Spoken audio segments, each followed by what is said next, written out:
முருகா வெற்றிவேல் முருகா, வேலுண்டு வினையில்லை, மயிலுண்டு பயமில்லை. என் அன்பு தங்கமே, நான் எப்போது வாழ்க்கையில் தனிமரமாக இருக்கின்றேனே, தனித்தே போராடுகின்றேனே என்று வருந்துகின்றாயா தங்கமே?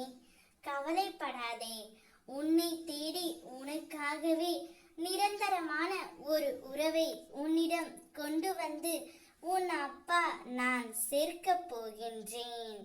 உன்னுடைய மனமும் எப்பொழுதும் எதை பற்றியோ சிந்தித்து கொண்டே இருப்பதனால்தான் தெளிவான முடிவுகள் எடுக்க முடியாமல் நீ தடுமாறுகின்றாய்.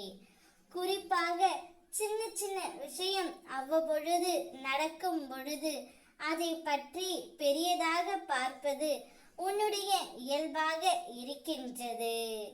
யாராவது ஒருவர் உன்னை திட்டிவிட்டால் பதிலுக்கு உன்னால் திட்ட முடியாத பொழுது நேரில் கூனி குறுகிவிட்டு அவருக்கு பின்னால் அவரை மனதிற்குள் அதிகமாக திட்டுவது போலவும் அடிப்பது போலவும் தன்னை விட பெரிய கதாநாயகனாக காட்டிக்கொண்டு ஒரு பெரிய கதையே பின்னிக்கொண்டு இருக்கின்றாய் தங்கமே. பொறாமை, சந்தேகம், அவமதிப்பு, கோபம், அவமானம், தற்பெருமை, வளவளன பேசுதல் போன்ற உணர்ச்சிகள் உன்னை தாக்கும் பொழுது மனம் உழன்று கொண்டு கட்டுப்படுத்த முடியாமல் அதையும் வெளிப்படுத்தி விடுகின்றாய் தங்கமே. இதனை நீ முதலில் அடக்க வேண்டும். உன்னை விட்டு சிலர் பிரிந்தாலும் அவரையே நினைத்து கொண்டு இருக்கின்றாய். அவரால் உன் மனம் காயம் அடைந்தது மட்டுமல்லாமல் உன்னை நீயே அதிகமாகவும் வருத்தி கொள்கின்றாய் தங்கமே. உன்னுடைய மனம் மற்ற உறவுகளுக்காக ஏங்குகின்றது. உனக்கு பிடித்த உறவை தேடுகின்றது.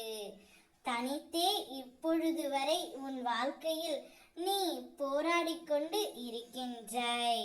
எனக்காக யாரும் இல்லையே என்ற மனம் ஏக்கத்தில் அலைப்பாய்ந்து கொண்டே இருக்கின்றது. கவலைப்படாதே தங்கமே, உன்னை தேடி நிரந்தரமான உறவு உன்னிடமே வரப்போகின்றது. உன் மனதுக்கு பிடித்த உறவு தான் அதுவும். அவர் பெயர் சொல்லிக்கொண்டே இரு, நிச்சயம் தானாக உன்னை தேடி வந்து விடுவார். இனி உன்னுடைய வாழ்க்கையில் தனித்து போராடாமல் அவருடன் சேர்ந்து சிறப்பாக வடிவமைத்து கொள். வாழ்க்கை இனிமையாகும். ஓம் முருகா, வெற்றிவேல் முருகா.